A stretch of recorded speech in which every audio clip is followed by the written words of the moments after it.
What's going on, everybody? I hope everyone's having a fantastic evening, afternoon, pre-noon, no matter where you are in the world. I'm HASAN Piker, and this is the HASAN broadcast coming to you live from not so sunny, maybe a little bit sunny, kind of terrible weather, California, Los Angeles, folks. We're live and alive, and I hope all the boys, girls, and MBs are having a fantastic one because today's a beautiful day. Today's a wonderful day. Anyway, this is the part of the broadcast where I tell you about my personal news about what's going on in the world of HASAN Piker in between the time period where I press the stop streaming button and press the start streaming button. It's Saturday. I went and I had to go see my grandmother because she fell. My grandmother fell. Unfortunately, it happens, you know, and she slipped and she fell, and she might have fractured or broke her wrist. And it was a tumultuous process in, of course, one of the wealthiest cities on the planet, in a private hospital to get her like immediate access in the emergency room. I found out at the UCLA hospital, apparently, according to Murad, who gave me some reporting from some field reporting, UCLA hospital still applies triage in the emergency rooms. They left the COVID level triage facilities in place. All emergency rooms use triage. I've been to that emergency room. I don't remember it having triage facilities on a normal time. Emergency rooms, when there's like a lot happening, of course, have to do triage. It's not like it's a method. It's something that you need to do when you have an additional amount of need for healthcare. Normally, under like a regular, in the middle of the day, when you go to the ER in a massive city, in one of the local hospitals, like I didn't realize that the UCLA ER still has like tents that were holdover from the COVID structure. And apparently that's what they do. And apparently my grandma had to still wait like a long time, even though she had fallen. She's, you know, old, and she might have even hit her head. And it still took like, you know, it still took them like a long ass time to finally get to her. And it's only after my brother would like pull the doctor aside and was like, my grandmother is literally 80 and she fell and she hit her head. What more do we need to do for her to get seen? Basically, my point is there's not enough nurses and there's not enough doctors. Okay, that's it. And it seems like the facilities are overloaded, and instead of making additional hires, they've decided to exhaust the existing staff with understaffing, as is the case with every single hospital network in the United States of America. And the point I'm trying to make is that even in a private facility, in a private healthcare structure, where you're supposed to get immediate service at ease and in an expeditious manner, as opposed to the Canadian healthcare structure that is treacherous and slow and gruesome, and people die waiting in the hospital beds or whatever. Yeah, guess what? It's happening in private facilities as well. They will never increase the staff, and they will literally consistently, they'll utilize like existing like COVID era structures, COVID era facilities to, you know, to continue, I guess, overloading their healthcare staff. It's so slow and expensive. I know you pay so much in premiums and you pay out the wazoo, and you still get cooked in the process, is my point. All the healthcare professionals get overloaded in general by hospitals when you have a for-profit incentivization structure. That was one aspect of this, but no, she's doing well. She was a little zooted, had to go get her drugs, had to go get her oxy, and my brother is like asking the pharmacist, like, we were so sus. Me and my brother, we're in this like random CVS picking up an oxy script, while also simultaneously my brother's like asking about NyQuil versus ZQuil, which one has like a ingredient that's different. And I'm like, dude, I'm like trying to tell him like, be cool, bro. What the fuck? Like, we look like we're gonna eat the oxys ourselves and then also make meth or something. I mean, it was fine. They didn't stress us out because it's America, goddammit. We have the freedom to eat as many oxys as we can and also make methamphetamine off of NyQuil if we want to. All right, you know what? Let's start with this one. First of all, my friend was the only girl at the hackathon, and someone gave her this note. Hey, I think you're really cute, and I love those two braids in the back of your hair. Let me take you out sometime. I'd love a lesson from you on how to hack, lol. Text me. Okay, can I just say something here? I think this is perfectly fine. Like, what are you supposed to do? What's the expectation? Like, I don't know if Zoomers' brains have rotted. You're a dude. Yeah, I am a dude. And guess what, dude? I think this is a totally normal thing to do. Is it a little cringe? Maybe. But it's a perfectly valid, perfectly normal thing to do. The person that wrote this note didn't actually write a note that was like in any way, shape, or form creepy. He literally established that she is a better hacker than he is. He's glazing her. He, you know, said some like seemingly identifiable trait of hers from afar looks cute and nice. Like, this is the method. This is what you're supposed to do. Now, I don't know if this is because like Zoomers are so used to just doing TikTok Sigma Riz and skibbity toilet memes or whatever, and they're just like genuinely terrified of the prospect of being around other human beings and God forbid interacting with them, especially in a social setting. But this is kind of like the FaZe Kason thing that everyone was like clowning on Kason for just like shooting a shot at Pokimane. But he did it in a normal way. He did it in a polite way. He did it in a gentlemanly way. And this is precisely the same thing. And I think that regardless of my dude status, this is precisely what I tell dudes in my community to do. If you consider this to be creepy, then you consider all interactions in the wild to be creepy.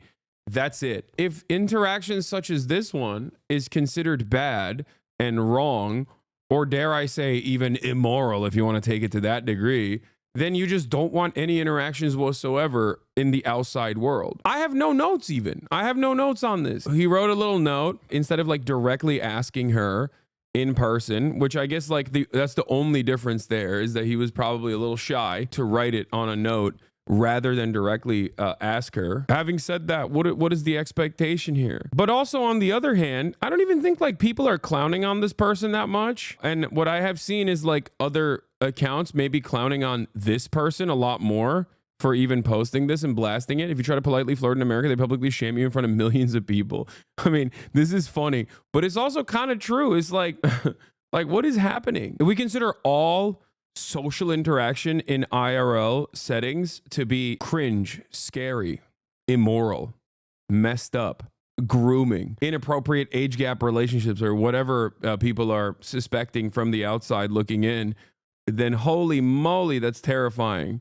And maybe it's a I'm really old type situation. You know what I mean? I might be getting old. I might be getting up there, but like maybe there is a little bit of wisdom there in my age. A hackathon isn't a professional event where anyone could be, it could be weird to ask someone out. A hackathon is a social event. No, that literally is the point. That's the other thing I was going to mention. Like, it's interesting because this is what I tell chatters. One of the most common things that chatters ask me is like, how do I make friends in the real world? How do I meet girls, or how do I meet guys in the real world? A hackathon is unironically one of those, like it's the type of thing that I explain to people is like common interest. A social event revolving around a common shared interest is what you're supposed to do. And this is it. That's what this is. This is the method being applied in the real world, right? It's the method being applied in the real world. And yet, you know, maybe some people still think it's like lame. I'm on your side, but one thing I will point out is, doesn't this not imply they haven't interacted at all and already being asked out? Yes. I don't know how to begin to explain this to you, but that's very normal. The most norm. That's incredible. That is the norm. That used to be, oh my God, that used to be the norm. Oh my God, is that not the norm anymore? Like, how do people date nowadays? Like, what? I'm getting old. I don't know. I'm getting too old, man. I'm getting old. I genuinely don't what? Gen Z loves talking for 5 months as a talking stage without days before going out. Okay, you guys are lying to me. Dude, it's weird. I'm 25 and I'm like one of the only people I know who doesn't date using apps. I mean, dating apps is fine. Like, it's not the best, but it's one method that people use, and I have used it, you know, quite extensively. Having said that, however, there are, and this might come as a surprise to many, there are other methods out there, which is, you know, going out in the real world and seeing someone in the physical space and going, hey, this person seems cute and cool and I would like to get to know them better. And you go on a date and maybe it doesn't work out. It's fine. You know, all I'm saying is don't discount the way that, you know, the old school method. I genuinely want to understand why people watch Twitch streamers for dating advice with respect, because I've had sexual intercourse with every single one of your mothers. Okay. Do I look like the type of person who has no clue what they're talking about in terms of dating? No, not at all. I meant generally. I mean, not every Twitch streamer is going to have applicable experience. I am one of them that does. You look like your success stems from looks, not charisma. Is that chatter's point, I reckon? No. And I also didn't always look this way. No wonder the single rate is at an all-time high. Singledom has peaked. Number of unpartnered adults in America declines for the first time in 2 decades, survey says.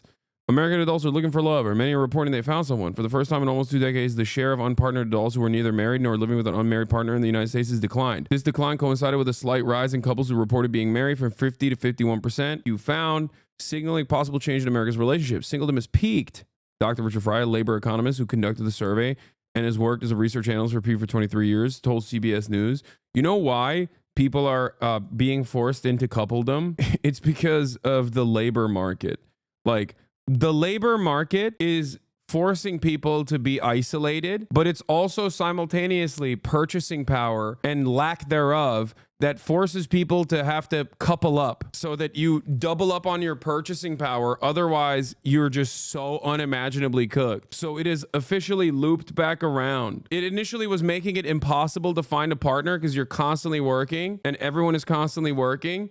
But now you're getting back into a situation where you're like, I can't pay rent. Like, I'm working all the time and I can't pay rent. I need someone to pay rent with me. Polycules are the future of the economy. Oh God, I hope not. The poly meta is so funny because like, there's a TikTok that popped off that was like, why do all poly couples look that way? And then everybody apparently got mad and they were like, we don't look that way. And it was the most like looking that way as people that were yelling at the initial person who said they all look that way.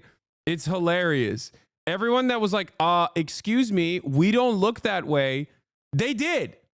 They certainly did. Austin would call that HASAN up heads in the chat 100%. Austin would clock you in the wild as a fan of this broadcast. And the reality is like, yeah, you do kind of look that way. So don't start in here. Okay. A lot of poly couples look like they are all subscribed to the HASAN broadcast. Okay, many of you are in here right now and you're like, okay, I got clocked. It's fine. It's not the end of the world. That's my community. You know what I mean? I know my people. I know my people. Oh, anytime someone says the word polycule, this is what I imagine. That is kind of true. And also, God, remember this video? I love this video. It's so good.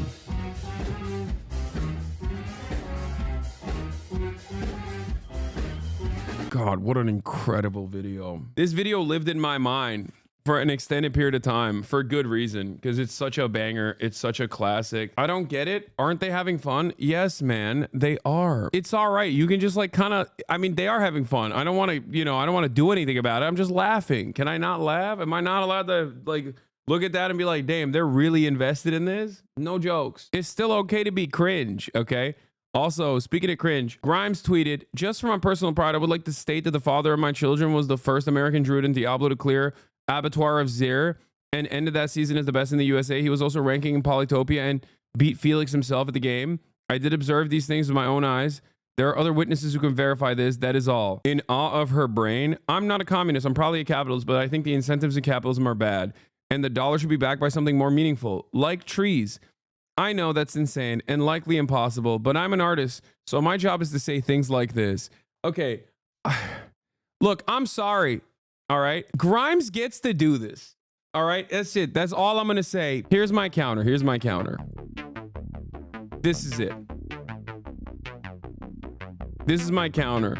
Anytime I see a Grimes tweet, I just think like, well, her contributions to the arts have been great. It's too much of a banger. I know the expectation is that she's supposed to be like cool, okay? I know the expectation is she's betrayed the classic like artist slash thinker who is wise, well beyond their years, and you know, worldly and well traveled and thinks about many different issues or whatever. Like, someone who is capable of making such profound art should also be able to see the world in a way that does not resemble the opinions of a 14-year-old who has spent too much time on Reddit. But unfortunately, you can't have it both. Okay? You can't have it both ways. You just can't. As far as like, you know, Mr. Not Music Listener, and you guys know I am not a music listener, okay? But if we're gonna be real recognize real here, okay? This is a banger. Man, Grimes literally got malnutrition for only eating spaghetti for 2 years. Why are you surprised? I'm not. Also, you know who's having the last laugh here? Remember who talked about annexing Canada? Annexation of Canada? on the HASAN broadcast? Grimes and I did.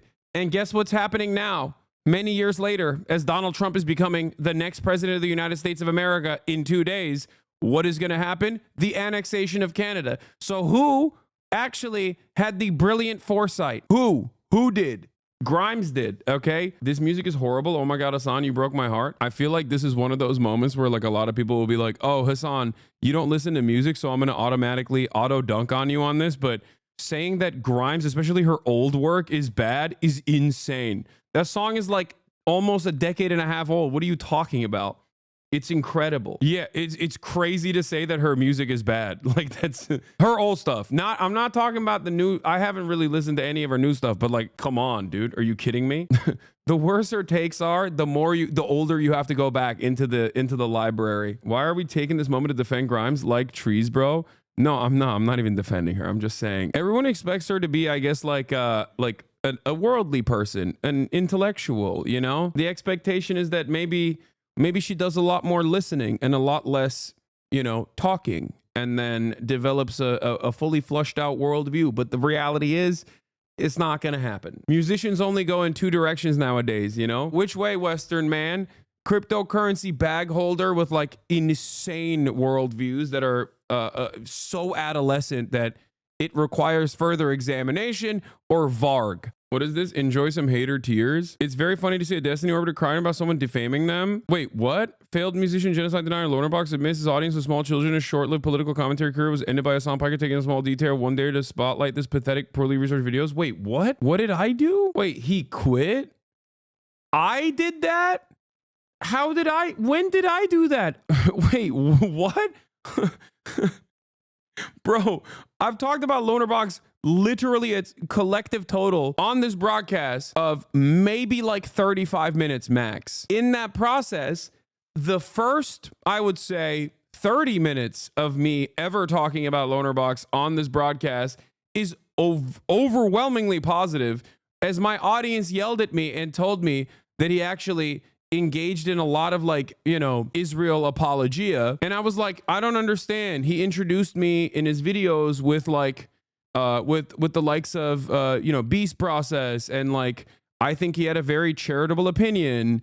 I think he had a pretty decent understanding of what was going on in terms of like Israeli history and Israeli apartheid, including but not limited to calling what Israel was doing in apartheid and all this stuff. And everyone yelled at me and they were like, no, he's a phalangist or whatever. And I was like, I don't know about any of that stuff. It just seems like he's a reasonable guy. And lo and behold, a year later, you know, I have a very different assessment, because I saw enough of his commentary that led me to believe that maybe he was doing a little bit of liberal Zionist perspective, where he was just like constantly handing it to Israel. You know what I mean? The truth is, his girlfriend cheated on him due to Destiny leaking his revenge porn, I assume because he didn't defend genocide hard enough.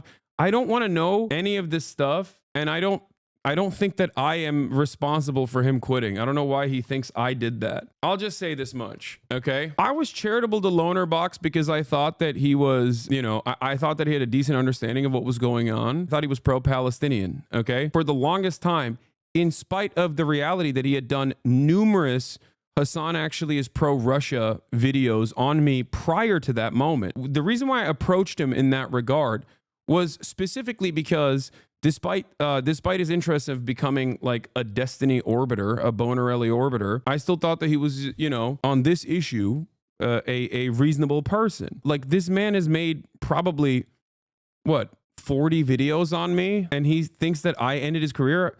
Maybe he should have just stopped making YouTube videos on me, constantly lying or constantly stretching with clips out of context, like what I was trying to say on a nuanced conversation that probably led his own audience into thinking like, all right, man, like, I don't really care about the 11th time that Hasan has slipped up again and shown his anti-Semitic radical pro-terrorism ways, you know? Yeah, I don't really care. I don't even want to talk about this. I hope he's doing all right. I don't want anyone to feel depressed or quit streaming. My suggestion is always going to be the same, which is don't focus too much on drama-laden content. And this is a universal take.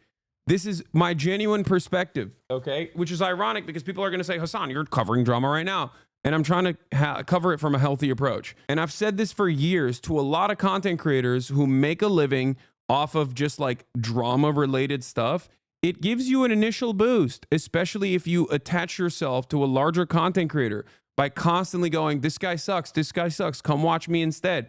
But what you fail to comprehend is that if you are only invested in drama, if your only output is like how much this content creator sucks, and you don't actually establish a well-defined worldview and cultivate a community that's coming back for something beyond just you shitting on someone that maybe they don't like, that well is inevitably going to dry out. Or even if it doesn't dry out, that is going to be unimaginably toxic for you. There are some people who are capable of continuing that toxicity because, you know, they're just truly awful and don't mind people thinking that they're truly awful people, right? Keemstar is a great example of this. He is like a parasitic force that you just can't get rid of no matter what. And that's partially because he doesn't mind rolling around in the dirt and in the mud. If you otherwise want to build an audience for yourself, if you want to build a community for yourself, and you want to have a sustainable output, and you do have like a well-defined, well-established worldview, and you want to educate people on that worldview, and you want people to come on board, then you can't constantly churn this out. You can't constantly churn out this kind of negative content. Ultimately, people are coming in just to see that negativity, and they're inevitably going to get bored.